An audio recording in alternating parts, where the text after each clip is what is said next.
Hi, everybody, and welcome to the second part of In the Shadow of Nader Shah. We had so much fun doing it the first time, we decided to do it again, and this is part two. So for those of you who are unfamiliar, these are the rules. This is not an academic presentation. I am not accredited in history, philosophy, religion, or any of the subjects that we will be talking about today. This is a secular presentation. I'm trying to, even though I may be addressing religious topics, I'm trying to do so from a secular perspective. It's important that when we discuss these topics that we're respectful of the difficulties in addressing them. But that said, I love interactivity. Please, questions, comments, clarifications are always welcome and worthwhile.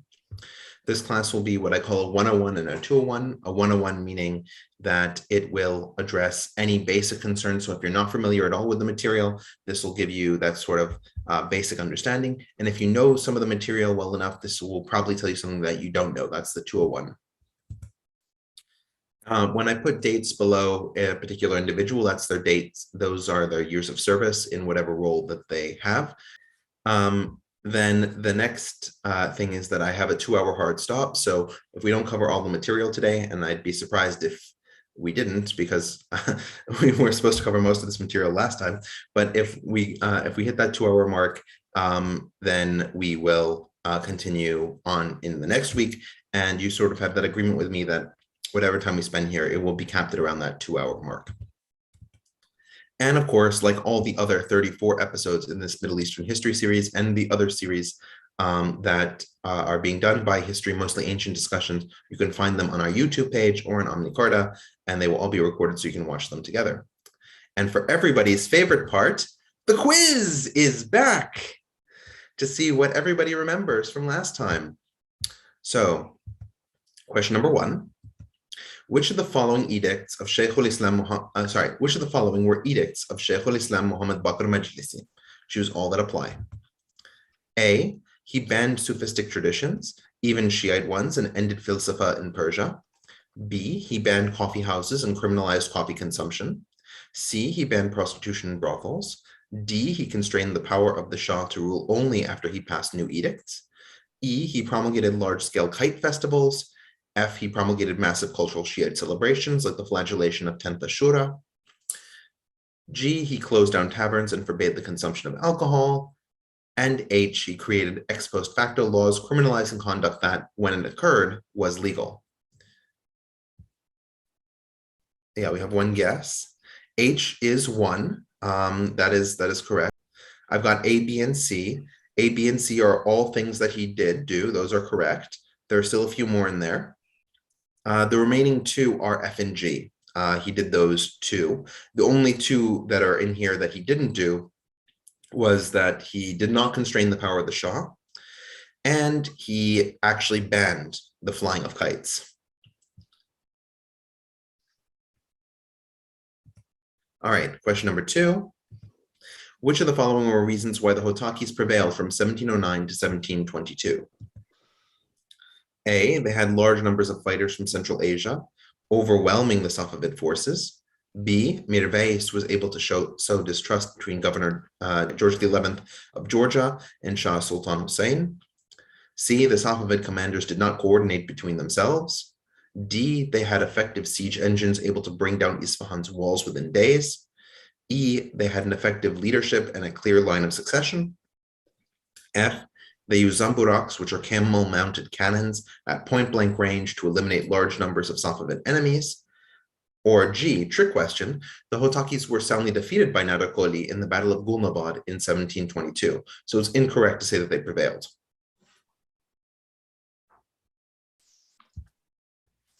So we've got A. A is actually false in this case, yeah. The Hotakis were significantly outnumbered by their Safavid enemies. Aaron, you want to deliver the answer on this one? Well, that's G. Actually, no. Right? He defeated them in 1729. Oh, it's 29. You're right. Battle You're of right. Isfahan. Yeah. You're right. So, So this was sorry. So that wasn't, so it's not G, F, it's not. The answers actually C. were B, C, Yeah, B, C. and F. B, C, and Okay. F. Aaron, you got to study up on your battles. Yeah, next no, time. I know. I do. It was the 709 to 22 in the Hatakis. That's why I didn't pay attention. Now that was a non-paying attention moment. Sorry. No worries. Question number 3. Which 3 of the following statements about Nader Shah are accurate? A. Nader Shah was a descendant of the Lurish clan, which had held power during the Timurid period. Accordingly, he often considered himself a modern Timur. B. Nader Shah was a modern military general, promoting soldiers based on merit, using live ammunition and training, and constantly devising new tactics to take advantage of technology. C. Nader Shah suffered from rages after his return from India, leading him to perform many cruel and tyrannical acts, like blinding his own firstborn son, Reza Quli Mirza. D. Nader Shah converted to Sunnism and tried to get the Ottomans to recognize the Ja'fari school of Shiite theology among the 4 schools of Sunni theology. Nader Shah worked tirelessly to lower taxes in order to improve life for Persians. And F. Nader Shah was a land commander and ordered the Safavid navy to be completely disbanded. And we have some comments in the chat. Let's see. We've got C and F. C is correct. F is wrong. That's right. B is correct also. B is correct also. Okay, so you've got B and C. You've got 2 of the 3. And F is wrong. And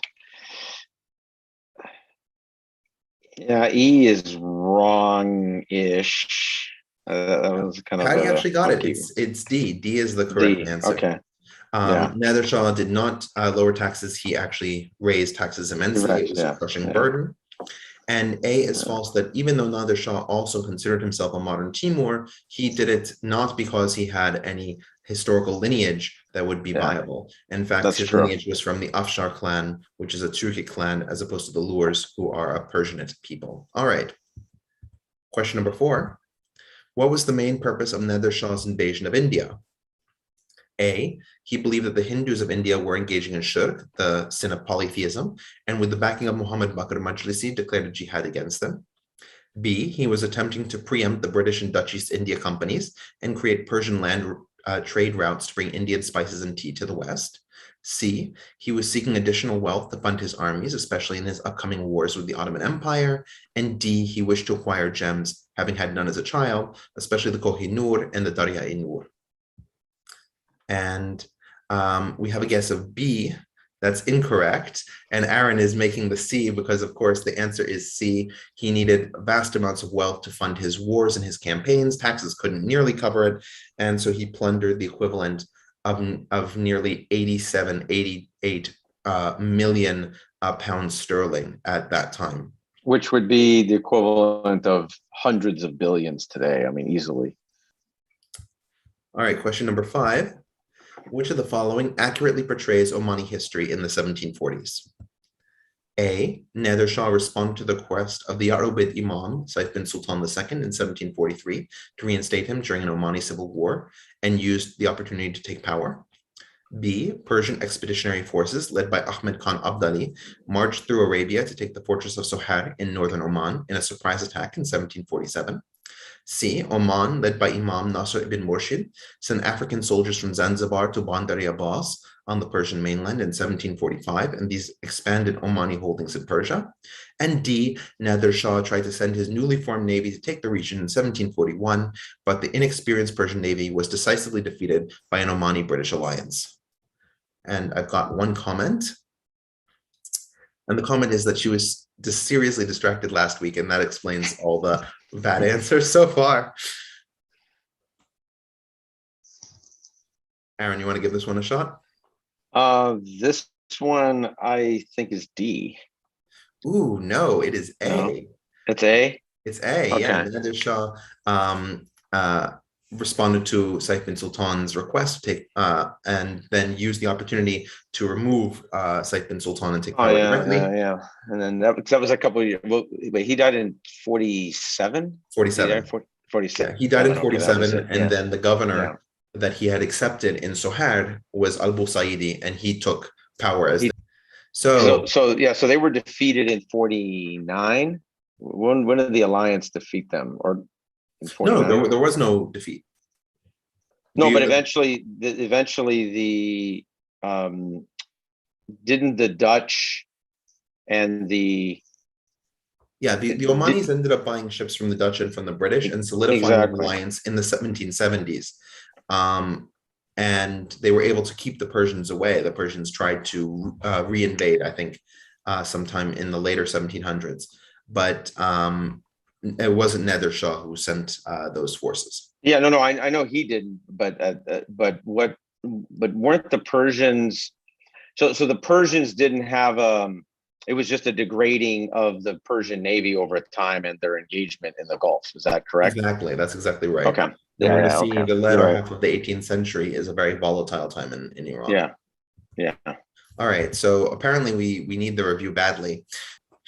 So we have the Safavid dynasty being formed in 1501 by Shah Ismail and his Qızılbaş. Now we remember the Qızılbaş are a group of Turks, right? And these Turkic nomadic groups come from a number of different tribes, but they are all united in their fervent belief in Shiite Islam and their acceptance of Shah Ismail as being the effective leader, the effective representative of God on earth.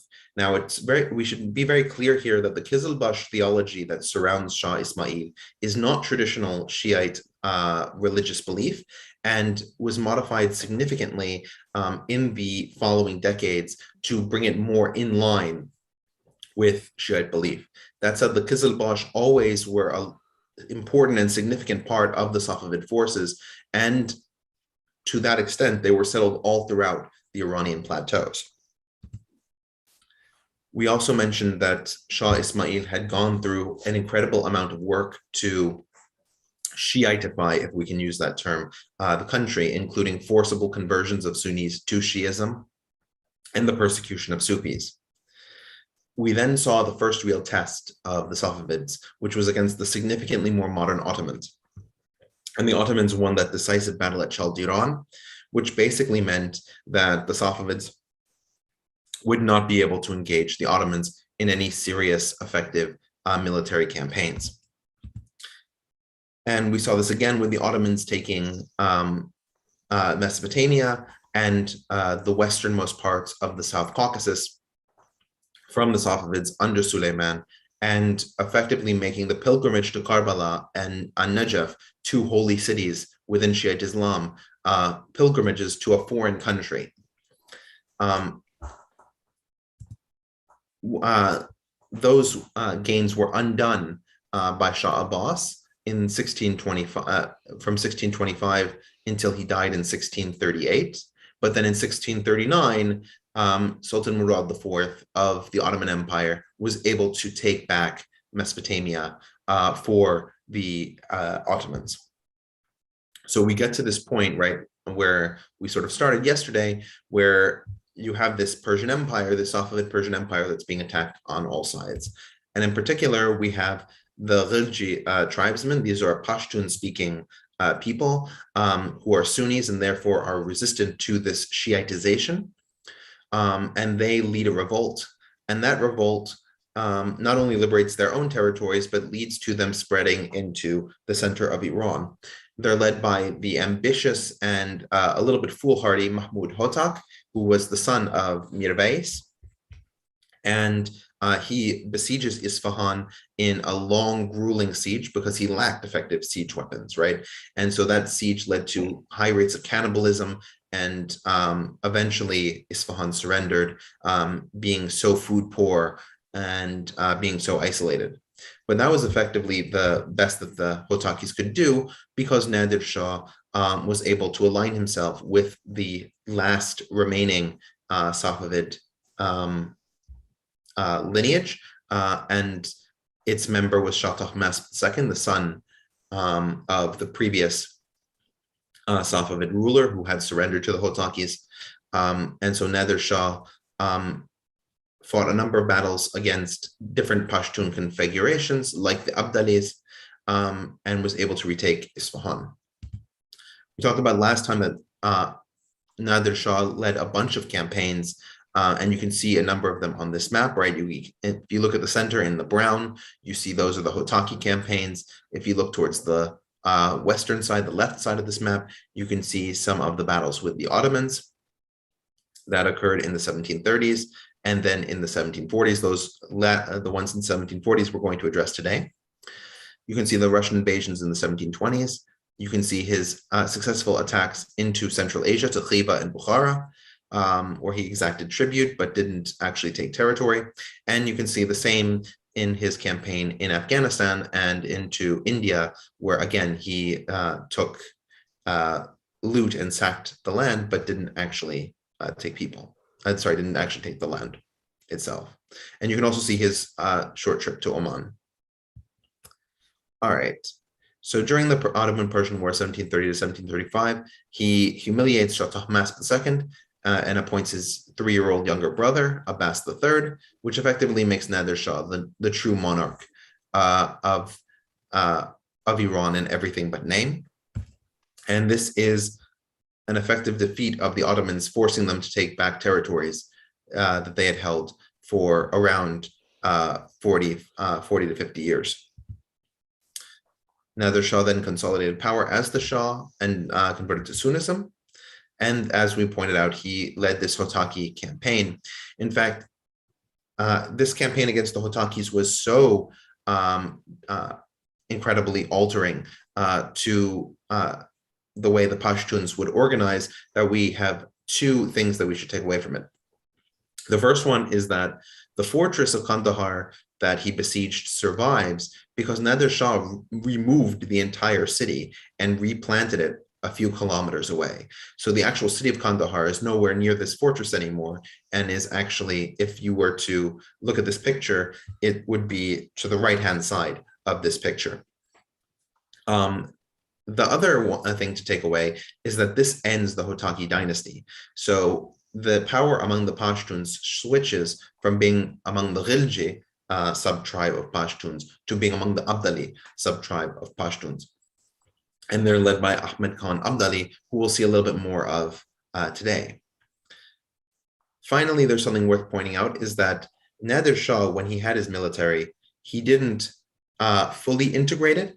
There was a huge degree to which it was merit-based and therefore was organized based on talent as opposed to ethnicity. But there were also ethnic components in the military that he maintained, especially if there were strong tribal loyalties. And this is one of those cases. When he was besieging Kandahar, he brought together the Lurs of the Bakhtiari tribe, and they were the ones who made a human wave against the fortress and were actually able to break down the door, climb over the walls with ladders, and take the first rung of the fortress. And those Bakhtiaris are a group that we will see later today. We also mentioned that the fruition of that campaign was the sack of India, and the sack of India was led by Ahmad Khan Abdali, the man that we just mentioned, as well as Heraklius II. And we're going to see a lot of Heraklius II, or Heraclius II, who becomes the king of Kakheti in Georgia. He has an incredibly long lifespan. He only dies in the year 1798. So you can see, and this battle is taking place in the 1730s. He is an active participant through much of the 19th century, and so we'll keep seeing him every time we get somewhere in the area of Georgia. We mentioned also that the sack led to the expropriation of a lot of wealth from India, as well as the Great Massacre of Delhi, which started at Sunehri Mosque, which you can see there, and killed between 20 and 30,000 Indians, Hindu and Muslim alike. And finally, the last thing we talked about yesterday was the Perso-Omani Wars, which resulted in Oman from 1743 to 1747 being a Persian territory, with under the governor Ahmed Said al-Busaidi, who would effectively generate the new imamate and sultanate of Oman, which lasts. The imamate ended in 1970 for specific reasons related to Sultan Qaboos, But the Sultanate still remains the same Sultanate with the same dynasty ruling Oman today as an absolute monarchy. There's a question as to why this mosque looks like it's just the domes on top of an apartment building or factory complex. And that's because Delhi is a city that is so overcrowded that they basically need to organize it in a way that everything fits together. It's not a special Indian design to the mosque or something else. So now we get to the Ottoman-Persian War, which occurred from 1743 to 1746. Now, as we mentioned, when he sacked Delhi, the entire purpose of that sack was to find the money in order to support this war against the Ottomans, and that's exactly what he was going to do here. One of the things is that there were a lot of questions about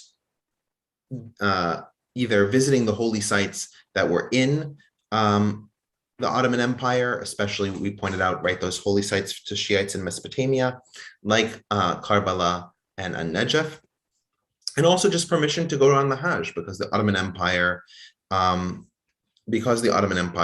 had control of the holy sites of Mecca and Medina. We end up having a situation where Nader Shah is able to lead a successful campaign in the northern part of Iraq, attacking the cities of Kirkuk and Mosul. Now, Kirkuk and Mosul, you may be familiar with from the modern television news, but Kirkuk is a Kurdish majority city, at least at this period, and Mosul is an Arab majority city that's at the edge of Kurdish lands. In fact, the name Mosul means connection, because it sort of bridged that divide between the Arab and Kurdish peoples. And Nader Shah, it's actually his son Nasrallah, leads the siege on the city of Mosul, and that siege is over 40 days long, and it wears down the defense of Mosul. But the Moslawis are led by this Jalili family, and the Jalilis are effective in rallying the entire population of Mosul to resist the siege, to continue going. And it ended up being that there were enough revolts within Iran that Nader Shah had to put down. And one of the things that we haven't really talked about is that Nader Shah, because of his repressive tax structure, because of his cruelty on an individual level, inspired significant numbers of revolts throughout his reign and his time. So he had to withdraw this siege of Mosul after 40 days, so he'd have those troops in order to put down those rebellions.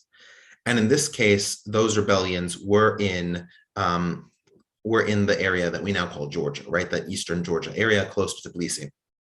And so we have Erekle II, we mentioned him, and his father, Taymuraz II.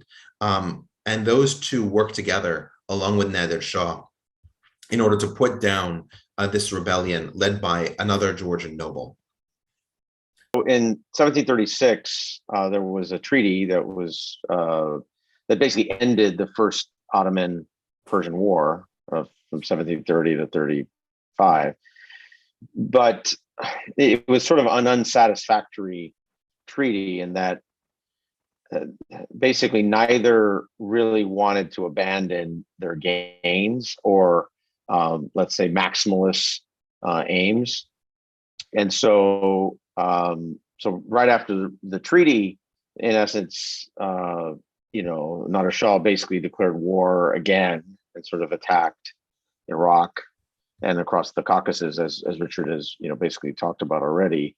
And then obviously and I think a thing to understand is that this happened at the same time the Russians were basically beginning to attack or preparing to attack the Ottoman Empire in Crimea and modern day Ukraine also. So you had literally it bookended between the end of the Ottoman-Persian War and then the beginning of the Russo-Turkish War, which is 1735 to 1739. So there was very obviously the Ottomans were under enormous pressure on across multiple axes in their empire. Yeah. Oh, go ahead, please. No, I was going to say that this sort of came right after the Ottomans had just dealt with that war against the Austrians and the Russians, Yep. that they had managed to win, but it was still meaning that the Ottomans had to focus the majority of their forces on their struggle on the Western Front, and what their Western Front, which is ignoring the Middle East, and that's why it fell to all of these local contingents to really defend themselves. Right, the Al-Jalilis, as an Arab family, should not have been the ones leading the defense of Mosul. There should have been Ottoman troops who could make effective stands. But there were two armies, and Nader Shah removed both of them within a few weeks, and the Ottomans were not able to send another army down for the entire length of the war until we get to Kars. Exactly. So, as I was mentioning, King Erekli II. Well, we're using that term retroactively. Erekli II and his father Teimuraz II, as I said, supported Nader Shah in overthrowing this Georgian upstart rebellion, and for that, Nader appoints Teimuraz II to be the king of Kartli, and Erekli II to be the king of Kakheti. Now, this is a huge moment in Georgian history because it is the first time since 1490 that two of any of the 5 different kingdoms into which Georgia had been split, 3 of them under Ottoman control, 2 of them under Safavid Persian control, were ruled by individuals in the same family. And Teimuraz II actually has it that Erekli II, his son, will succeed him as king of Kartli, and we'll see the end stage of that a little bit later. So the final move was to prevent the Ottomans from resupplying. So Nader Shah makes his move on the citadel at Kars, leading to the Battle of Kars. Yeah, so in the Battle of Kars, you have obviously a very similar approach when it comes to the battlefield strategy of constantly concentrating forces and then preparing a feint force so that you can basically outflank your enemy. And so this was another I'd say historically significant win or destruction of an enemy in the field by Nader Shah, and so it was fought over 10 days basically. So this fight, which was a pretty substantial fight in terms of the strength of forces, the Ottomans had about 150,000, and Nader Shah had about half that basically. And the losses were pretty substantial. Roughly a quarter of the forces, a little more than a quarter of the forces were lost by the Ottomans, and the losses for Nader Shah was about 10% of his forces. So, and the thing about the battle that made it, I think, somewhat unique is the ability to have, in essence, a double envelopment. And this goes back to half of his forces were cavalry. And so he screened really effectively the scale of his cavalry. So it looked like he just had more lancers and archers and basically heavy musketeers, but he really had half his force as cavalry. So once he could engage that initial force, which would have obviously been defeated, or probably either a draw or had been defeated, he locked in the Ottomans. And then once he did that, he could just begin basically an encirclement, which was pretty substantial, because what was called a Fauj, Fowj. So that defines a regiment. That's what it's called, is a regiment. So what he used is basically 6 regiments to begin the encirclement. And of course, when someone's attempting to encircle you, your goal is not to get encircled, so you try to break through.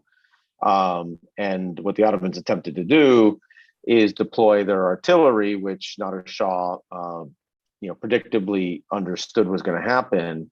And so one of the things that he did is he set up all of his counter battery on the flanking side. So as the artillery was exposed by the Ottomans, they could counter battery fire, and they basically demolished the Ottoman artillery. And as that happened, in essence, they lost all of their ability to have initiative. So it's one of the great Ottoman defeats, actually, in terms of scale. So that's the sort of highlight of it. And to just put it also into context, there was also, as that was going on, there was also another battle that was going on, basically right outside of what was Mosul at that point. And the thing to realize about Kars is that it's a citadel. So it's physically still, it's not there as a fully built and maintained citadel anymore, but the sort of ancient structure is still there, actually. So I've got it right there for you. Oh, You there you go. In Absolutely. the bottom of the picture, you have some of the more modern buildings in Kars, but if you look at the top of the hill, you can see the outline of that citadel. Yeah, no, exactly. And of course, keeping with Nader Shah's sort of innovation, a lot of the things he did sort of violates, really most of developed doctrine in terms of splitting his forces and splitting them again. But what it really boiled down to is his, I'd say, revolutionary understanding of mobile warfare. And so he always understood that if he split more fixed or linear forces, he had such overwhelming advantage with cavalry that he could, in essence, reshape the battle because of the volume of cavalry that he could bring to bear, which was arguably as large as of cavalry engagements since the Mongols at that point for probably 500 years, and really wouldn't have been bested in just this one battle until you really, even during the Napoleonic era, you really didn't have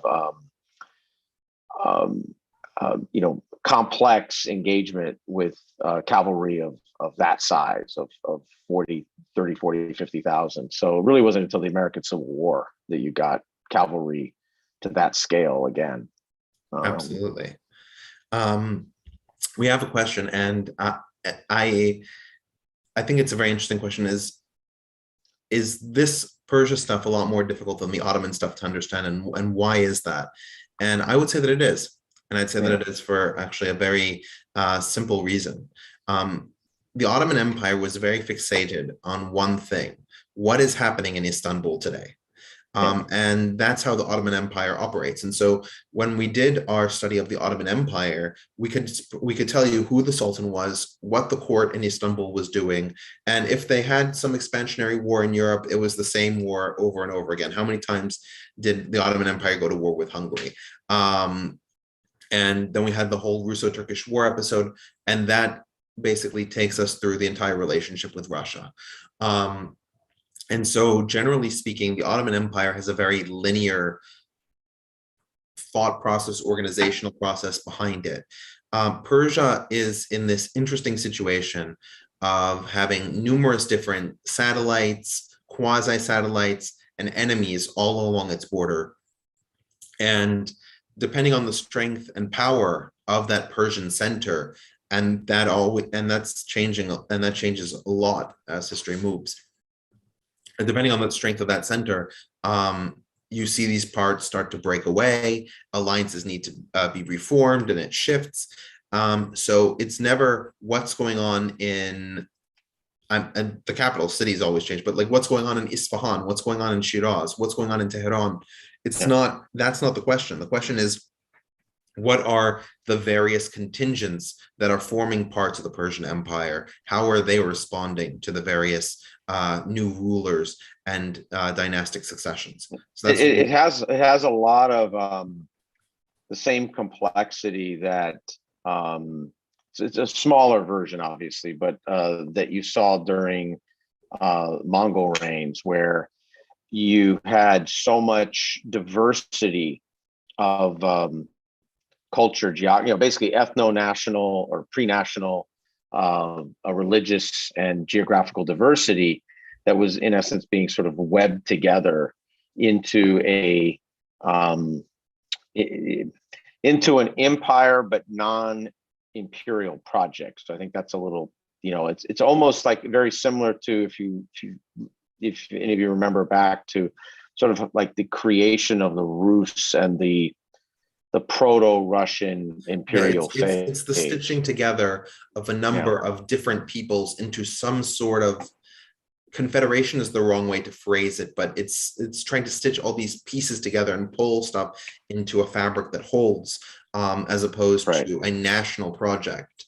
That's right. And typically, and this is the challenge, is that these type of projects use a lot of the tools of creating an imperial state, but one of their features, not a bug, features is their diffusion. And so they're almost like using the imperial toolboxes at times, but not the full imperialism of creating a massive centralized state with a massive centralized power base and capital, and all things radiate from there. It's much more, and in some ways it's a more if you can get it right, it's very. It has an enormous amount of advantages militarily, of course, because and also bureaucratically, right? Bureaucratically, exactly. If you can administer a lot of things locally, it cuts down on the scale of the bureaucracy. It allows for better tax distribution.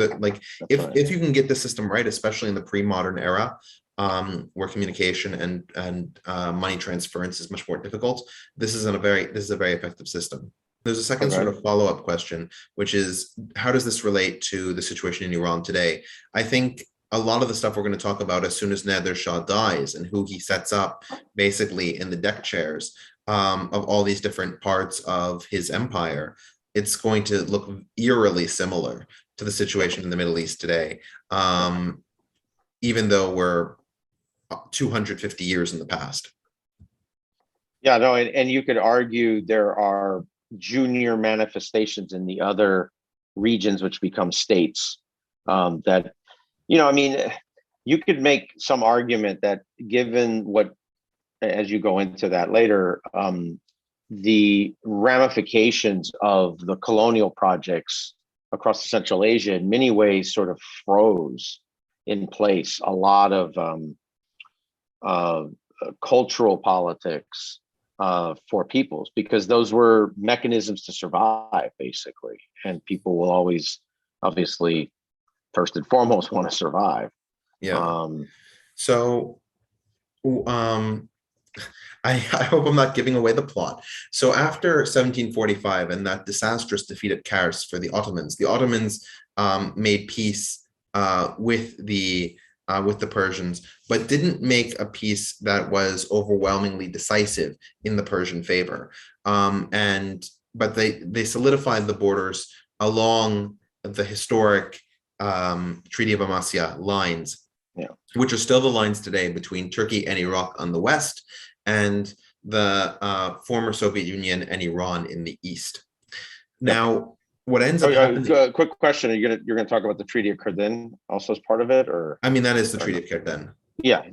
But I mean, you're gonna go into the things that the Persians wanted when it came to access to Mecca under Ottoman control, etc. Right. They got access to Mecca. I was gonna say, was there something else that you were thinking of? I mean, it was. The Ottomans at least agreed to stop opposing the dynastic rule of Iran that was in place at that point. that was a big Yeah. part of it. And then also obviously the frozen in place border lines, which are the modern demarcations, basically.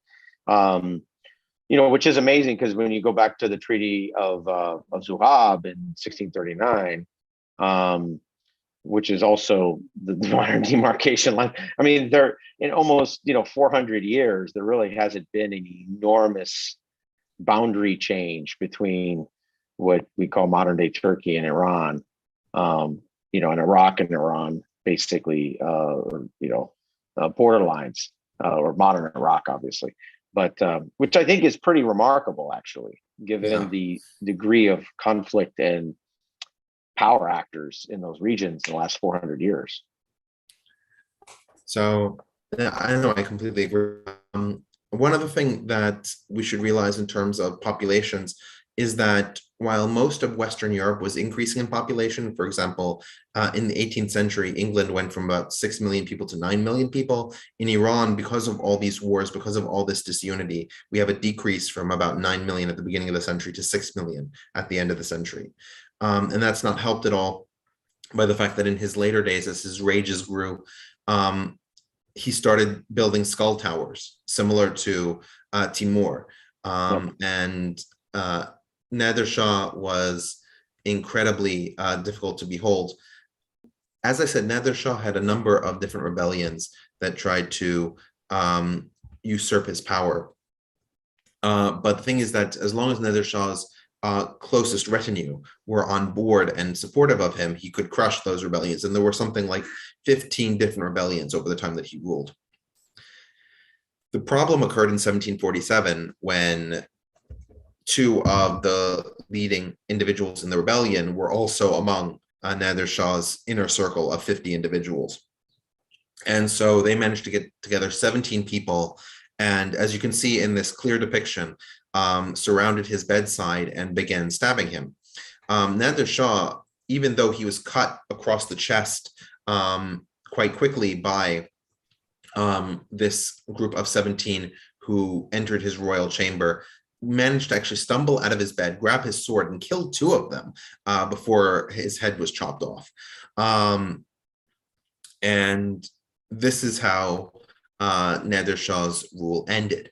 Now, he had a large family, and so there was a lot of succession crises. But in the 4 years between 1747 and 1751, two of his sons ruled. They were both overthrown, and large numbers of his family were killed to prevent them from having the right to rule. The only person that really survived from Nader Shah's lineage was his grandson Shahrokh, who we'll talk about a little bit later, especially because, and Shahrokh was allowed to survive because Shahrokh, in addition to having Nader Shah as a grandfather, also had Shah Sultan Hussein, one of the last Safavids, as a grandfather.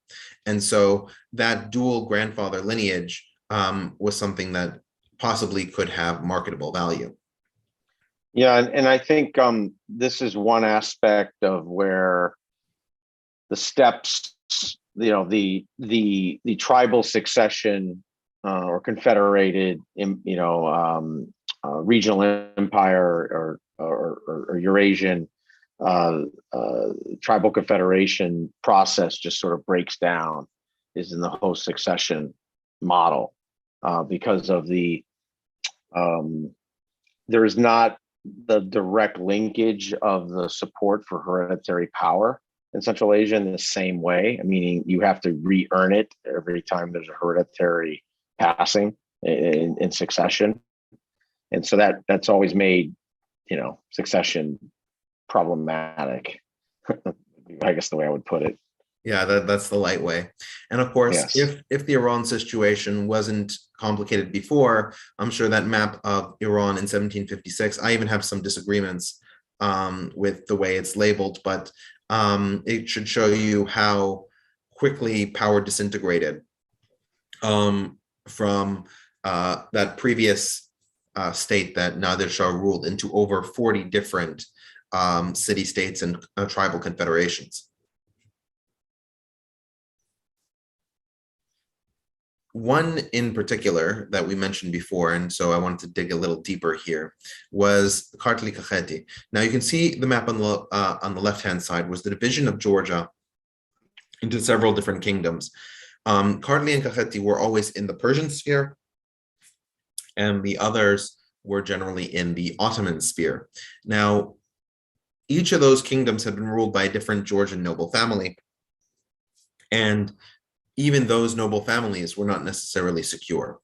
Some of those noble families included families that were of Armenian or quasi-Armenian heritage, like the current, Georgia isn't a king anymore, but the last Georgian kings were from the Bagrationi dynasty, which is also an Armenian dynasty.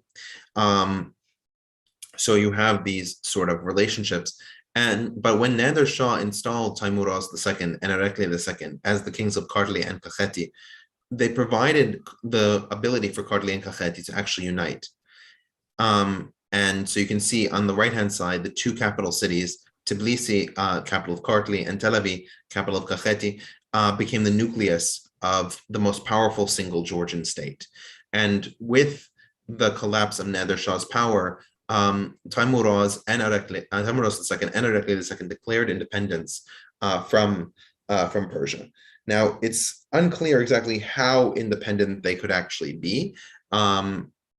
There were still payments of tribute to a certain degree, but one of the consistent markers of Persian suzerainty, especially in the Safavid period, was that the kings of Georgia, despite having grown up as Christians and ruling a majority Christian population, had to convert to Islam in order to continue governing.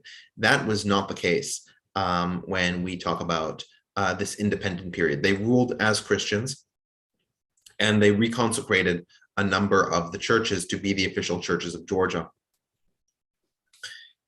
We also see that for the first time, a fundamental shift occurs in Georgian politics, where, as we pointed out, their historical suzerains had been the Ottoman Empire in the West and the Persian Empire in the East. We see a shift where Erekli II of Kartli Kakheti, when he succeeds his father, he gets both kingdoms, actually looks to the Russians in order to be the new suzerain, seeing a similarity of religion and noticing the Russian increasing forays into the Caucasus region. Remember, the Russians don't pacify the Caucasus until the mid-1800s, right? The Circassian genocide, for example. But because of this, we see a massive change in the fact that Georgia is now coordinating with the Russians in terms of their policies further south. And this gives the Russians a toehold into the modern Middle East. Now, it's worth pointing out the irony of this relationship, considering where Georgia and Russia are today. But at this point, Erekli II believed that the Russians would be the strongest bulwark against a new powerful Persia, bringing them back into its sphere. They were pretty sure that the Ottomans wouldn't be able to project power that far into Georgia. And so it was really a defense against the Persians. And because the Russians were far enough away, they felt that the Russians couldn't incorporate them into their territory. Of course, in the 19th century, we discovered that that is not the case.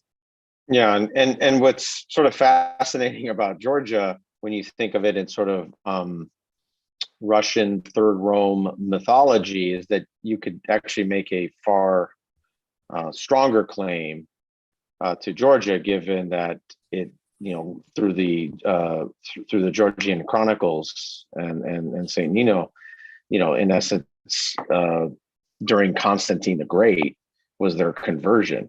I mean, you don't get any closer to Rome than that. So it's kind of fascinating when you think about it. You could say Georgia's Christian and Eastern Orthodox heritage tends to be minimalized in sort of Russian narratives. Yeah. Now, we talked about Georgia. It's worth talking for a second a little bit more about Armenia. Now, if we remember from episode 23, for all of us who remember so well, what happened 5 months ago, Greater Armenia, when it existed, right, the reigns of Ashok the first, second, third, all of that, they controlled the territory that spanned from what is today the western part of the Republic of Azerbaijan into the heart of central Turkey, right? And they controlled that entire area in the Armenian plateau. That said, the Byzantine Empire and the Seljuk Empire after it conquered most of the territory of that Greater Armenia, it's also called, I believe, the Orontid state. And almost all of that fell away. The thing, though, is that the Greater Armenia had been composed of 6 distinct countries, we can say, different kingdoms, over which the Bagratid king was primus inter pares. And one of those 6 actually survived. That was Karabakh, or as the Armenians called it, Artsakh region. And Artsakh region was divided into 5 different, what were called melikdoms. And the dominant melik, melik being the word for king in Arabic, the most powerful of these was Khachen. And you can see that in the map here. The 5 melikdoms occur roughly in the area recognized by the Nagorno-Karabakh Autonomous Oblast in the later Russian period. So you can see that outline in the map. So we've got all 5 of those in the Nagorno-Karabakh region. These small states actually managed to remain Armenian-controlled states, and they remained Armenian-controlled states through the entire Mongol invasion. They survived various Turkic movements, the Black Sheep Turks, the White Sheep Turks, Turks with no sheep, all of the different varieties, and the Safavid Empire as well. And they did so by pledging that they would accept a new suzerain, but they wouldn't accept direct control. And being that this area is extremely mountainous, they were able to maintain that independence or quasi-independence in the face of being surrounded by Muslim states. Now, there was never an attempt to unify the 5 melikdoms under one dynasty, although the dynasty of Khachen was always seen as the primus inter pares and followed Hassan Jalal, and so the dynasty is called the Hassan Jalalian dynasty. Now, when we get to this period after the death of Nader Shah, we move into a period where the 5 melikdoms have significantly less power. Now, this happens because of a consolidation of power.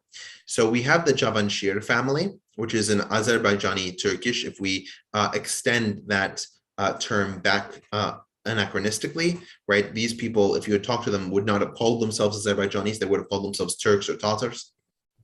But if we extend that term Azerbaijani back, because the language they would have been speaking would have been Azerbaijani language, we end up with a leader who was appointed by Nader Shah to look over the region. And he was based out of an area very close to Lachin. And that's Pana Ali Khan. And you can see Pana Ali Khan on the upper left-hand side. And his goal was to expand the power that he controlled now that Nader Shah no longer had the ability to impose his will over that territory. And in that moment, fate granted him an Armenian ruler in the Melik of Varanda. Remember, there are 5 melikdoms, so this was one of the melikdoms. And that Melik was Shah Nazar II. As you can see, I found an accurate picture of Shah Nazar II, at least as far as the Armenians conceive of him. He, from start to finish, he strikes us as a very immoral character from the Armenian legends of him. He murdered his uncle to gain power. He had a harem of over 100 women. He got drunk all of the time.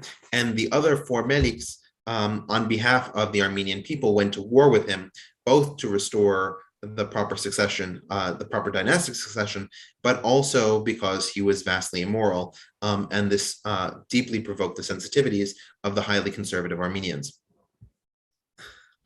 So the four Meliks were significantly more militarily powerful, but Shahnazar II had a fortress that he controlled, and that fortress of Avarnots was strong enough to withstand any siege that the other Armenians could put it to. Remember, we're talking about city-states here. We're not talking about incredibly powerful states. Seeing this weakness, Pana Ali Khan, Javanshir, made an alliance with Shahnazar II, and Shahnazar II pledged loyalty to Pana Ali Khan. Using this, Pana Ali Khan was able to conquer the entire area of the five Melikdoms and bring it under his control, such that he was the suzerain, as opposed to one of these larger empires. And he then got land from Khachen in order to build his new capital city of Shusha, or as the Armenians call it, Shushi. And that is the same Shusha, if you remember from October of 2020, that Azerbaijan conquered from the Armenian controlled country of Nagorno-Karabakh at the end of that war that we saw. On the map, you can see in that sort of red circle, that is the area, roughly speaking, where the five Melikdoms were. And you can see that after taking Shusha and making it his capital, Pana Ali Khan basically had the entire territory entirely encircled by areas that he controlled. One of the things that people often forget is that the southernmost part of Armenia, Zangezur region or Syunik province, it goes by both names, was a majority Azerbaijani region until the 20th century. And conversely, the Nagorno-Karabakh region or Artsakh region in that circle, and also the Nakhchivan region, the Artsakh region was majority Armenian, and the Nakhchivan region had significant Armenian minorities, over 30%. So on the eastern side, we have the creation of modern Afghanistan. And the way that this happens is that at the death of Nader Shah, Ahmad Khan Abdali sees what is happening immediately, but knows that he can't save Nader Shah. So seeing the decay of the state, he grabbed one of the jewels, I believe it is the Kohinoor, and ran away to Kandahar in order to coronate himself as the new Khan. And he decides to forever rename himself and his tribe Durrani, meaning the pearliest, or pearl of pearls. So he became Ahmad Durrani, and this gave rise to what is called the Durrani Empire, which was the country that ruled Afghanistan for nearly 150 years after this point, and solidified the current control of Pashtuns over Afghanistan. That said, because the Abdali tribe was a tribe of Pashtuns. That said, Ahmad Khan Abdali had inherited many of the same skills as Nader Shah did in terms of his military organization, having worked so closely with him. And he entrusted the numerous ethnicities throughout Afghanistan to pledge loyalty to him, both in the name of their ethnicity, be it Uzbek, Turkmen, Hazara, Pashtun, all in loyalty to him. And he incorporated them at very high levels. The only positions where the highest courtiers in the government had to be from the Abdali tribe of Pashtuns, but otherwise all the Afghans could participate in the creation of this empire. In 1761, he turned his weapons on India, in particular against the Marathas, who were the dominant Indian power in the 1760s, taking over many of the former Mughal territories. And in the Third Battle of Panipat in 1761, Ahmad Khan Abdali was able to secure the southern border of the Durrani Empire. He also worked in tandem with the British East India Company and began a very successful trading regimen with them. Notice that the Marathas, the Khanate Khalat, and the Mughal Empire stood between the Durranis and the British East India Company and their holdings in the rest of India, which meant that the two empires never really came to blows because they were never fighting over the same piece of land. There's a question of, is this going into the period that Kipling writes about the man who would be king?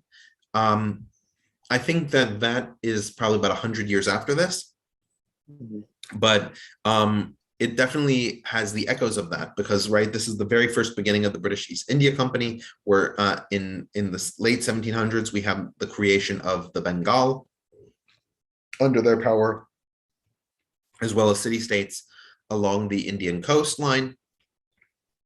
But increasingly, as time goes on, we see the British more and more involved. But there's never really direct confrontation between the Durrani Empire and the British East India Company until the 19th century. And one of the things that's worth keeping in mind here when we talk about the British East India Company is that we are actually talking about an organization that functions more or less like an independent country. It has its own military officers, it has its own embassies, it has its own negotiation style. And in fact, one of the things that happens in Iran during the latter half of the 18th century is that it receives embassies from both the United Kingdom, based out of London, and the British East India Company, based out of India. And the two ambassadors both claim to represent the United Kingdom, and it's difficult for the Iranians to quite understand the difference. So after, as I mentioned, after Nader Shah died in 1747, there were 4 years in which his family tried to rule, but at the end of it, it basically came to the conclusion that such a thing would not be possible. And so you had a coalition of Lurs come together. And the Lurs who would rule came from two distinct tribes. You had the Zand tribe and the Bakhtiyari tribe. Now, both of these Lurs come from that western region of Iran in the Zagros Mountains that I've circled in the map in that sort of purplish color. The Zand, while historically had come from that region, Nader Shah had forcibly removed them and brought them to another part of the empire, closer to Yazd, which is in the eastern part of the empire. With the death of Nader Shah, Karim, who had risen to be a general in Nader Shah's army, escorted his people back to their homeland. The Bakhtiaris had never been deported, and so they still lived in their homeland. And that said, Karim was generally of a more friendly disposition. That's not to say that he wasn't an effective military commander. He absolutely was. But he was willing to make peace with rivals in order to create a long-standing legacy. And that's exactly what he did. So he reached out to Ali Mardan, who was one of the Bakhtiari leaders. And together, the two of them made what could effectively be seen as a pact to try and restore the Persian kingdom of the Afsharids under their own rule. From 51 until about 65, there was always dynastic struggles between Karim Khan and Ali Mardan, as Ali Mardan wanted to acquire more and more power. And that led to several provinces revolting and Karim Khan having to put down those revolts. Finally, in 1765, Ali Mardan was removed, and Karim Khan was left as the sole ruler of almost all of Iran. You can see there are two parts that he couldn't take control of. One is Makran, which is the area that is shared between Pakistan and Iran today.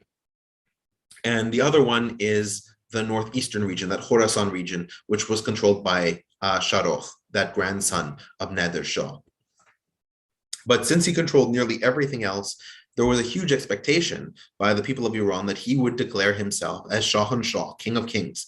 And that's not what he did at all. He decided that he would allow the title of Shah to be retained by Ismail III, who was one of the few remaining Safavid descendants, even though Ismail III had no actual power. And he took the title of Vakil Ra'aya, or meaning agent of the people, which is a profoundly modern term for a leader of a country to take, especially the Middle East. And it shows an increasing shift. Now, of course, Karim Khan was the first one to do this, but we'll see this much more in the 20th century, where the rulers of the Middle East will at least ostensibly be, regardless of the style of their election, they will consider themselves as the agents of the people fighting in their defense. Probably the three clearest ways, actually the four clearest ways that Karim Khan tried to demonstrate that he was of the people was that he decided to create a number of financial benefits. The first of these financial benefits was that he moved quickly to reduce taxes.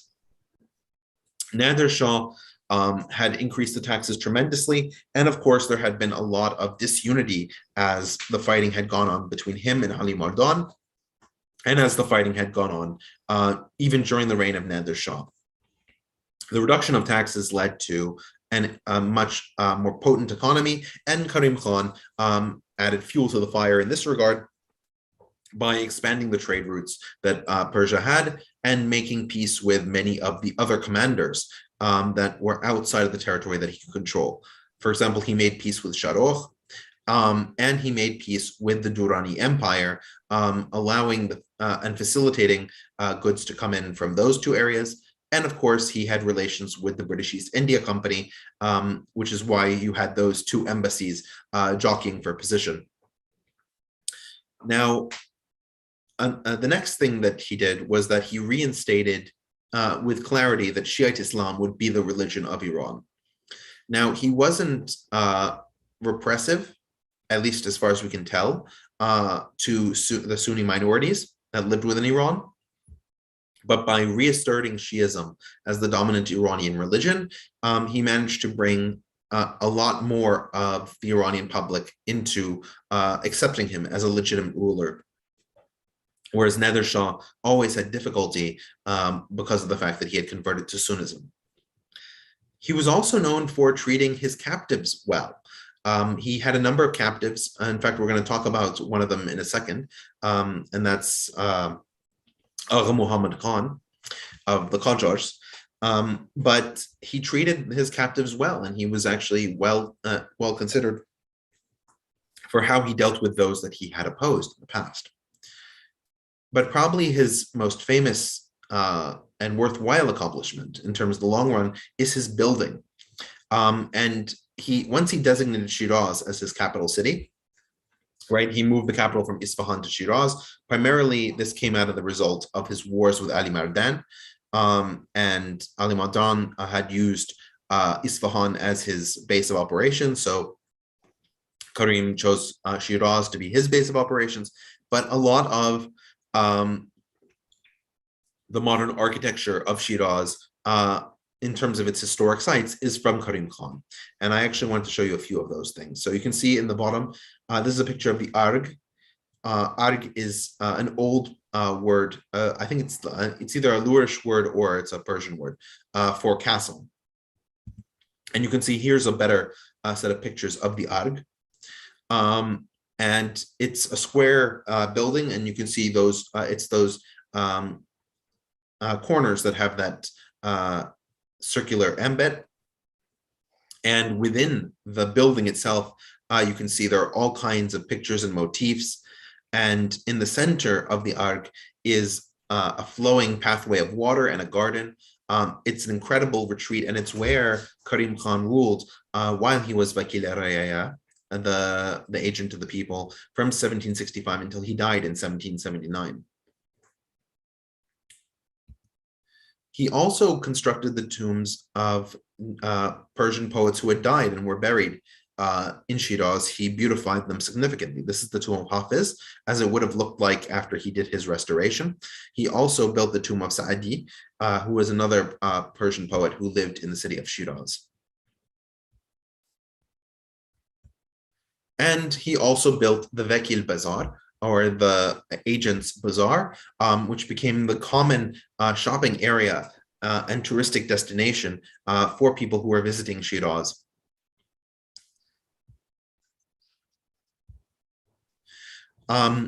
The one thing to point out, though, is that his relations with the Ottomans were not as good as we may have liked. And so we had a number of small casus bellis that occurred between the Zands and their cross-border Iraqis. Now, one of the things to point out here is that, and we'll cover this in about 2 weeks, is that Iraq, while being part of the Ottoman Empire, was one of those territories with more autonomous leadership. And in this case, you had the Mamluks. Now, these Mamluks were Georgians who had been enslaved by the Ottomans. They gained their freedom, in a manner of speaking, and formed a dynastic rule in Iraq. It's very similar in many ways to the Neo-Mamluks in Egypt that we had talked about in episode 29, certainly, but I think we mentioned them before that as well, maybe in episode 19 or 20.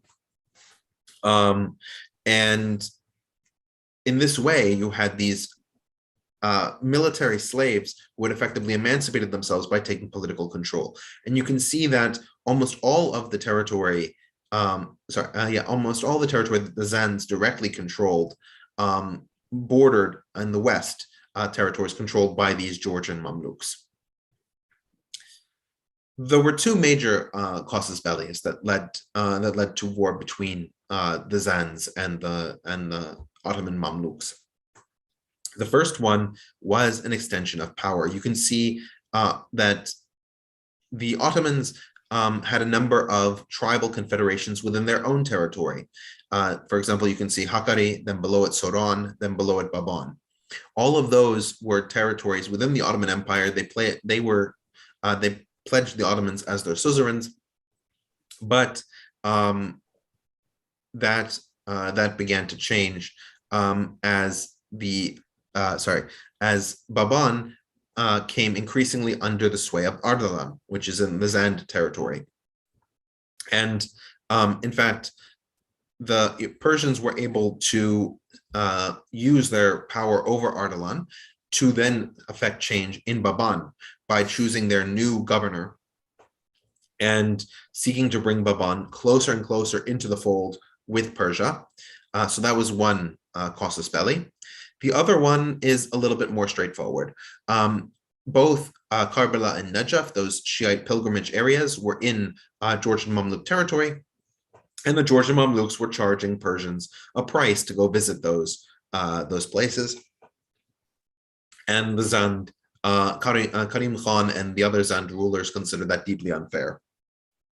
It's worth pointing out that the other major pilgrimage site for Iranian Shiites was in Mashhad, which is in the Afsharid territory.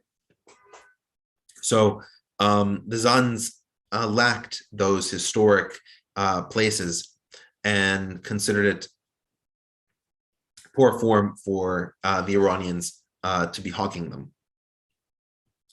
So what ends up happening is a land war that exists at various different points. The best and most exciting part of the war was the siege of Basra, which is the southern port city in Iraq. And Sadiq Khan, who is one of the Zands generals, besieges the city throughout the winter of 1775 into 1776. The siege is helped on the Iraqi side by Omani shipments.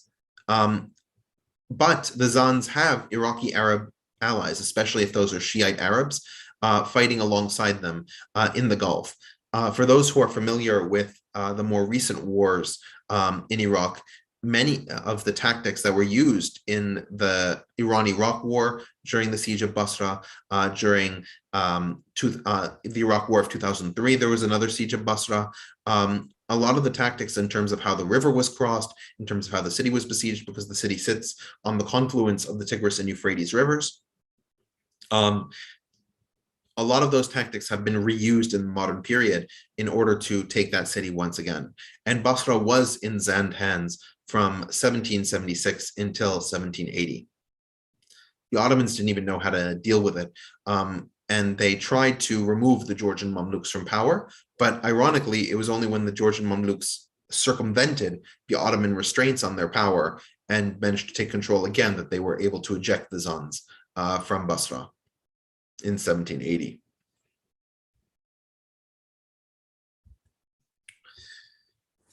And now we learn about Ağa Muhammad Khan.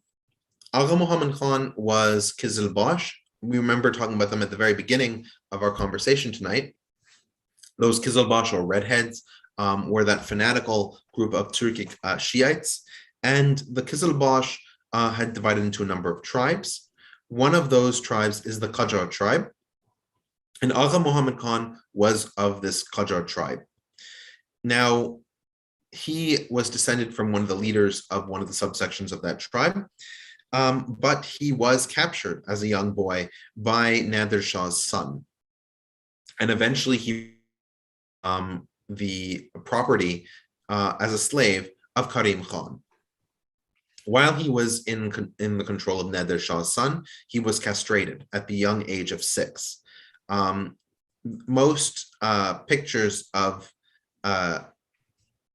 Ağa Muhammad, and you can see him, for example, here on the right hand side in that sort of that green dress, show him as very sickly and without a beard, despite him being of an old age, in order to represent the fact that he was not in the possession of the faculties that would make him a true man, and therefore able to grow facial hair like a man would. That said, despite being a slave eunuch in the court of Karim Khan, Karim was very kind to Ağa Muhammad, as far as we can tell, and he even referred to him as Pirani Vise, which is a reference to the Shahnameh, which is the great Persian epic poem.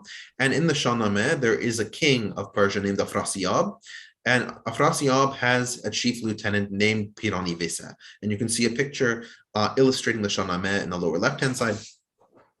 And to Karim Khan, he considered Ağa Muhammad as a trusted, loyal confidant and ally. While Karim Khan was alive, Ağa Muhammad served him loyally, and was shocked to hear about his death, because he was hunting in 1779 when Karim Khan died. He got back and he met his, I believe it was his aunt, who was also in the court of Karim Khan, and she told him that after 6 months of illness, he had finally succumbed. So after that point, Ağa Muhammad took his leave and retreated back to his homeland in the north of Iran, in the area called Astarabad. Today it's called Gorgon, or Gorgan, in the northeastern part of Iran. You can see the map in the upper part.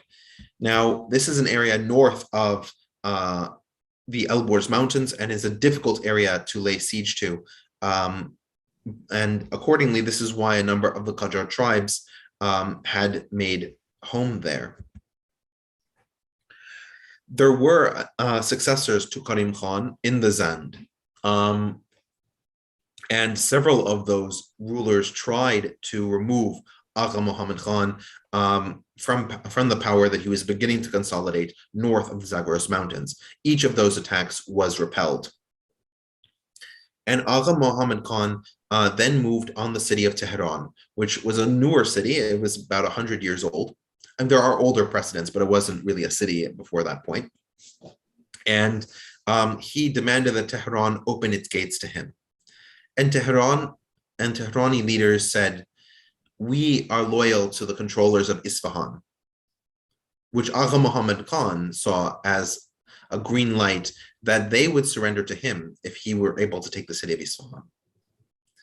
And so he brought his troops significantly further south than they had ever gone, and they began besieging Isfahan. Isfahan fell to him, and then Tehran opened its gates to Ağa Muhammad Khan. And since that point, Tehran has actually been the capital of Iran, or of the Persian state. Now, there was, as I pointed out, a number of dynastic feuds within the Zand, which eventually led to Lutf Ali Khan taking power in 1789. Now, Lutf Ali Khan, as you can see from the picture, was a very young ruler, but we shouldn't mistake his age for his military ability. Lutf Ali Khan was militarily capable. The issue was, of course, that he never really got significant support. And his capital city, of course, was Shiraz, which is the city that he inherited from his uncle, Karim Khan. And the mayor, or Kalantar, of Shiraz was Haji Ibrahim Shirazi, who you can see in that picture. He's the one in sort of the pink robes. And Haji Ibrahim Shirazi deeply despised Lutf Ali Khan and made common cause with Ağa Muhammad Khan to defeat him. So while Lutf Ali Khan was on campaign to retake Isfahan from Ağa Muhammad Khan, Haji Ibrahim Shirazi boarded the gates of the city and prevented Lutf Ali Khan from returning to his own city. So you have this very weird situation where Lutf Ali Khan is besieging his own capital city in order to retake it from an insurgent governor. At the same time, Ibrahim Shirazi takes Lutf Ali Khan's family prisoner and ships them to Tehran, where Ağa Muhammad Khan would look after them. We end up having a number of battles between these two over the next few years, culminating in a second battle over Shiraz, where Ağa Muhammad Khan is leading the siege of the city, and Lutf Ali Khan has very few troops at his disposal, only a few thousand. But what he manages to do is attack the camp at night, and he begins this raid where he's attacking the loot, taking prisoners. It's going extremely well for him. And as he gets close to the royal pavilion, he's told a rumor that Ağa Muhammad Khan has already retreated. Because a number of the troops retreated from that position, others had not. And so Lutf Ali Khan decides to take that rumor seriously and disengages, only to find out next morning when dawn breaks that Ağa Muhammad Khan had only been a few meters away from him and could have easily been killed. But now the remaining Qajar troops are angling around him, and the war would be disastrous. Lutf Ali Khan then escapes, and he makes his way to the city of Kerman in the southeastern part of Iran. The city of Kerman welcomes him, and for 2 years they withstand sieges from Ağa Muhammad Khan to open the gates and give him Lutf Ali Khan. When he finally breaks the siege, he takes Lutf Ali Khan prisoner, he tortures him, and through that act of torture kills him in 1794. But that may well have been better than what befell the citizens of the city of Kerman in what is commonly known as the blinding of Kerman. Ağa Muhammad required all the women and children to be taken as slaves, and the men had their eyeballs gouged out and poured in baskets before him so he could see the 20,000 men of the city who had been blinded for their support of Lutf Ali Khan. And with the fall of Kerman, almost all of Iran was in Ağa Muhammad Khan's control, with one exception, which was the region of Khorasan. As we mentioned, Shahrokh, the grandson of Nader Shah, had been ruling there from 1748. And in this region, you had the Imam Reza Shrine, which was a place that had been a site of pilgrimage for rulers ever since the reign of Shah Abbas the Great in the early 1600s. And after a protracted battle, Shahrokh Shah surrendered to Ağa Muhammad, and Ağa Muhammad spent a 23-day trip making a pilgrimage at the Imam Reza Shrine, which is still an incredibly holy site to Shiites today in Iran, in the city of Mashhad. Shahrokh is actually a very sad, if not funny story, perhaps. In 1748, he got power, but in 1750, he was removed from power by Suleiman III, an upstart. But the thing is that a lot of the courtiers didn't like Suleiman III and wanted to reinstate Shahrokh. Suleiman III, while he had been in power, had blinded Shahrokh Shah, and so he couldn't see. And of course, in order to be Shah, you have to be able to see. So the courtiers all just agreed that they would lie and pretend that he could see in order to appoint him Shah. And that's exactly what happened in 1750. After a few months of Suleiman III, and they were tired of him, they put Shahrokh Shah back in power, and he ruled Mashhad for 46 years as a blind man. Now, after Ağa Muhammad had spent his 23 days at the Imam Reza shrine, paying his respects to the Shiite leaders that had been buried there, he dug up Nader Shah's body. Nader Shah had been buried at this shrine. He dug up Nader Shah's body and shipped it to Tehran to be buried there. And then he proceeded to torture the living daylights out of Shahrokh Shah, believing that Shahrokh knew the whereabouts of some of Nader Shah's jewels that he had brought from India. And if there was anything that Ağa Muhammad liked, it was jewelry. He tortured Shahrokh in order to find out the location of these jewels, and eventually, under extreme duress, he revealed it. With that information, Shahrokh was allowed to go back to Mazandaran in the northwestern part of Iran, but Shahrokh was so injured and so frail from the torture that he died halfway there in the city of Damaghan. And it's not just in the territory of Iran that the Qajars, led by Ağa Muhammad, were trying to expand their power. We have their invasion of Kartli Kakheti. Now, as we mentioned, Kartli Kakheti was pursuant to the Treaty of Georgievsk, in alliance with the Russians. And so, of course, as the Qajars were making their move toward the city of Tbilisi, Arekli II reached out to his Russian contacts, requesting help and assistance against this increasing Qajar threat.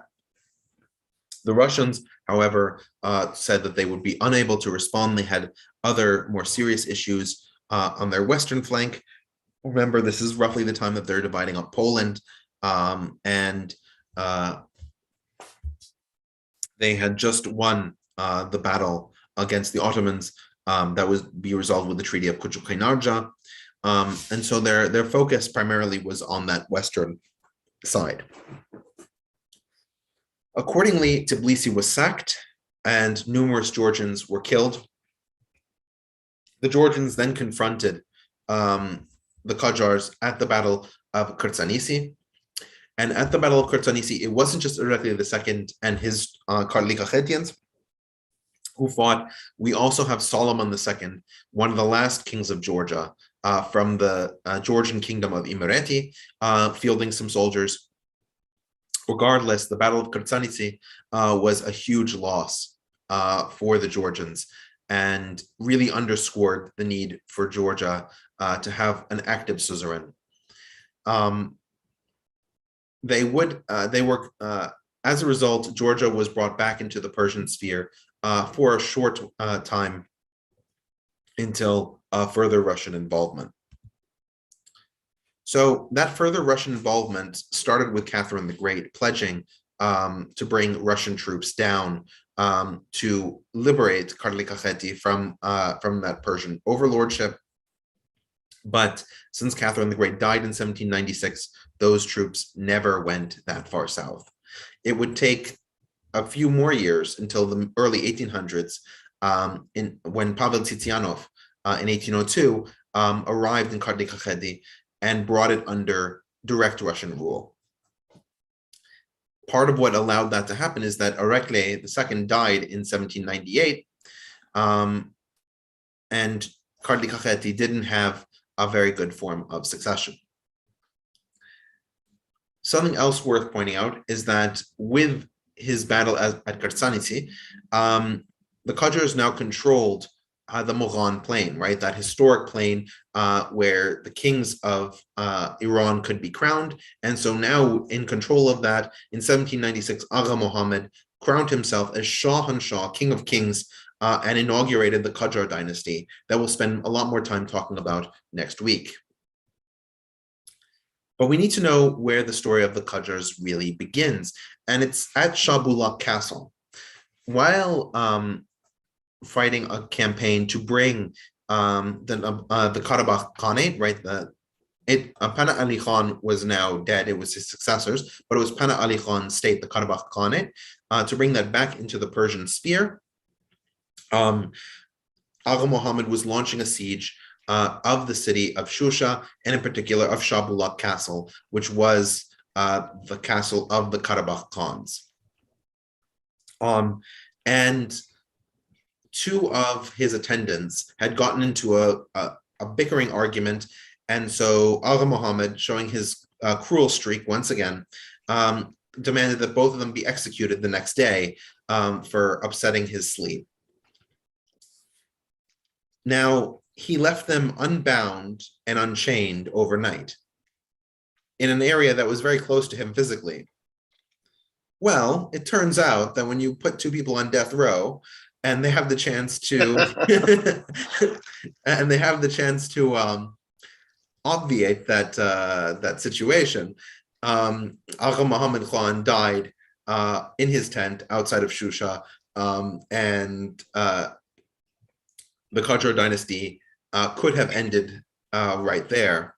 Thankfully, knowing that he couldn't bear any children, right? Remember, he had been a eunuch since the age of 6. He had already designated his nephew, Fath Ali Khan, to be his successor and begin the Qajar dynasty in earnest.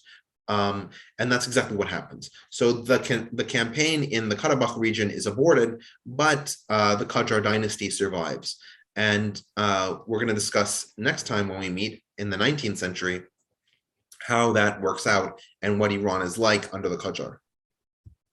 Now, one thing that's worth discussing about this period in the 18th century is a fight within Shiite Islam as to how Iranian Islam is going to be manifest. Because remember, there are Twelvers outside of Iran, but Iran really is the center of Twelver Shiite Islam.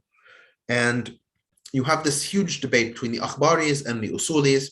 The Akhbaris are, you can almost imagine them as a quasi-Protestant movement within Shiite Islam. We talked about Wahhabism in Sunni Islam, which was incredibly rejectionist of all historical doctrines. The Akhbaris don't go anywhere near that far, but they are based on the fundamental idea that ordinary Muslims have the ability to interpret the Islamic sources.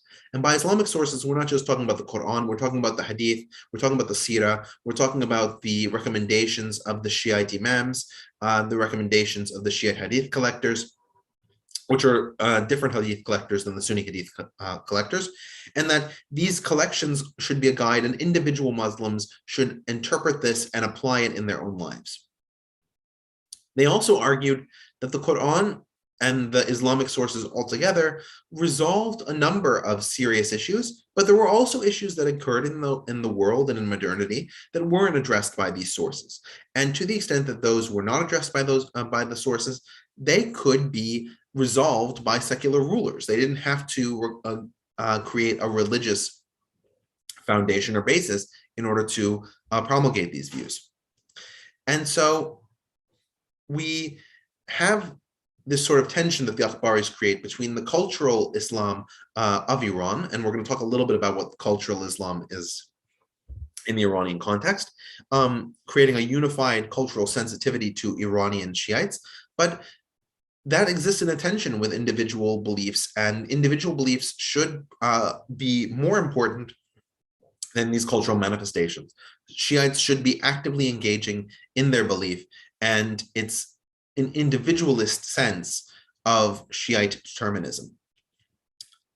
The Usulis, whose name literally means the fundamentalists, right? Akhbaris means the experientialists, I guess.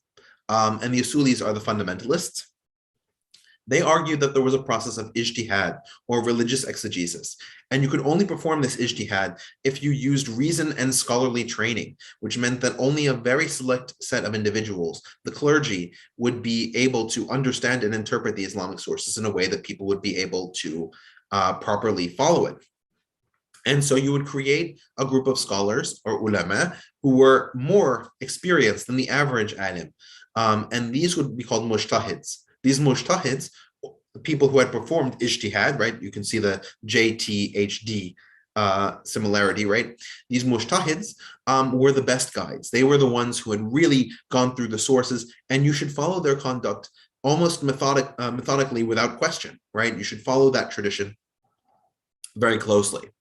Now, secular powers are required to consult the mujtahids as well, right? Because under the Usuli belief, all of modern questions, all of Islamic questions could be resolved with recourse to the Islamic sources, provided that the person going to those sources had the ability to conduct the ijtihad properly, had the ability to conduct that reasoned analysis properly.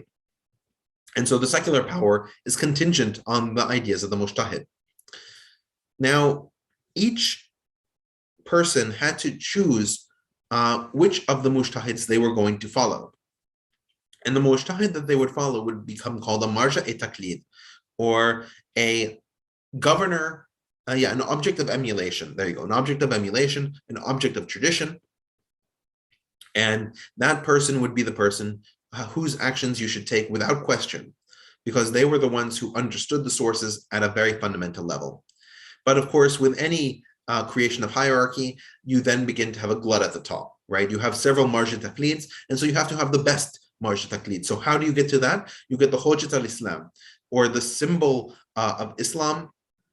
And when you have so many symbols of Islam, you have so many Hujjat al-Islam, you have to have somebody even more prominent than that. And you have the Ayatollah, or the signs of God, right? And so the Ayatollah becomes the final stopping point in terms of this organization. And then you begin to create within Usuli Shiite Islam this hierarchical structure with the Ayatollah, the Hujjat al-Islam, the Marja-e-Taqlid, the Mujtahid, and then the common individual. Two guesses as to which one of these theologies really won out by the end of the 18th century. Yeah, we have a comment. It is the Usulis. The Usulis really begin to coordinate how Iranian Islam looks and feels, and the Akhbaris really lose the debate by the time of Ağa Muhammad Khan. Now, I mentioned we would talk about Iranian cultural Islam, and there's a lot of things that occur in Iran that are Islamic celebrations, but are uniquely Iranian Islamic celebrations. And we've talked before about the flagellation of 10 Ashura. Now, of course, it occurs in Iraq as well, in majority Shiite areas, but it really came into vogue and into practice because of the way that the Safavids had implemented it in Iran, and it created this Iranian common cultural identity. There are other common cultural focuses as well. You can see on the right, this is a tazia. Right around 10th Ashura, you also have these street plays or performances, and that's what tazia means. And in these street performances, you have a reenactment of the Battle of Karbala, that battle where Hussein is killed by the followers of Yazid. And if you want to know more about that particular interaction, I believe episode 5 in the series really touches on how that went down. But this is a cultural reenactment so that Persians today see and connect with those events from the 600s, from the 600s CE, and that form the basis of the Shiite Islamic real divergence from Sunni Islam. It's also important to point out that these artistic traditions are more Persian than they are Islamic, in the sense that we don't see plays and other kinds of artistic works like these coming out of countries other than Iran. The institution of modern plays does occur within the Ottoman Empire in the latter part of the 19th century as more Western ideas come into practice. But the idea of having actors and performances like this is a very Iranian cultural proposition, and it just simply has mixed with Islam to create a national cultural character. And this is some of the friction, or a lot of it, that we've seen. We've seen it manifest itself, at least outside of the region, in media, in terms of what happened in Iraq post-invasion, when you had, a resurgence of what was called Iraqi Shia, but is really Iranian Shia influenced Iraqi Shiism. And the cultural manifestations, which is the sort of pent up demand of maybe better part of 30 to 50 years of subjugation in their cultural lives, and then that collided with a lot of more extreme Sunni beliefs in Iraq, and so that's something to, I think, a lot of people can, if they followed the war in the 2000s and 2010s, and even today, as it's hopefully settles down as in essence, a democratic country in the Middle East, that a lot of these traditions are now allowed to to flourish. Absolutely. No, and it's another modern event that people might be familiar with is the 2006 Jyllands-Posten Muhammad cartoon controversy. And throughout the Islamic world, there were protests and riots that ended up with people dead over the presentation of Muhammad in those cartoons. It's worth pointing out, though, and I have a picture in my third episode of my series, that Iran actually has numerous pictures of Muhammad. They're pretty much everywhere. That part of Iranian culture has been that votives and icons, similar to in Eastern Orthodoxy in the Christian tradition, are a key part of worship. And so votives of Muhammad, drawings of Muhammad, are incredibly common throughout Iran. And that's another part of Iranian cultural Islam that's in direct tension with a lot of the more Sunni beliefs that exist elsewhere.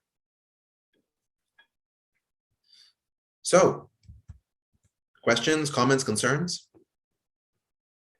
Great presentation. I think in some ways one of your best, primarily because I think as people maybe appreciate the complexity of the fragmentation is so substantial, and being able to weave that story together with all the influences, whether from the Ottomans, from the Russians, from the sub-states as they were forming. So, that's a fantastic presentation. Thank you so much. And this sort of reminds me of episode 13 as well, because that was a similar issue where you had an Iranian fragmentation that was under the Seljuks, but same idea.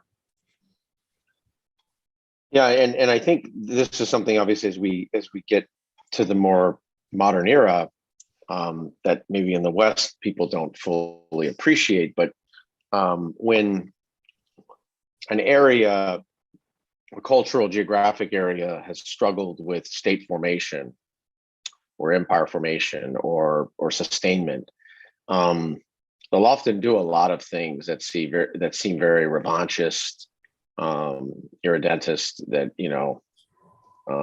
seem sort of out of character for a new era. But if you don't understand that history, you don't understand sort of the larger fears they have of losing losing their sense of self, of that place. No, that's absolutely correct.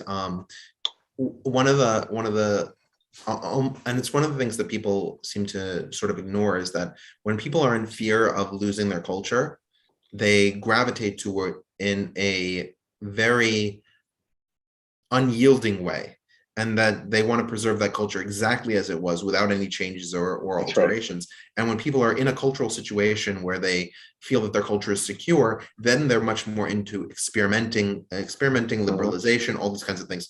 One of the clearest ways to see it actually is with language. Yep. If you talk to Persians in Iran today, right, and you hear the way that they're speaking Persian, and you talk to Persians who are living outside of Iran, many who fled before the revolution or otherwise, their Persian is significantly more conservative. And so you'll find Persians from Iran will listen to Persians from America, and they'll say things like, "You're speaking the way my grandmother speaks." Yeah. Right. And so you see this very closely.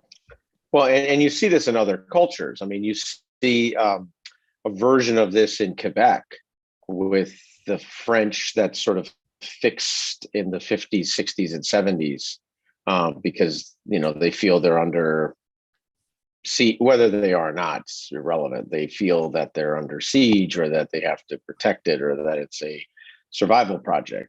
So you see this in many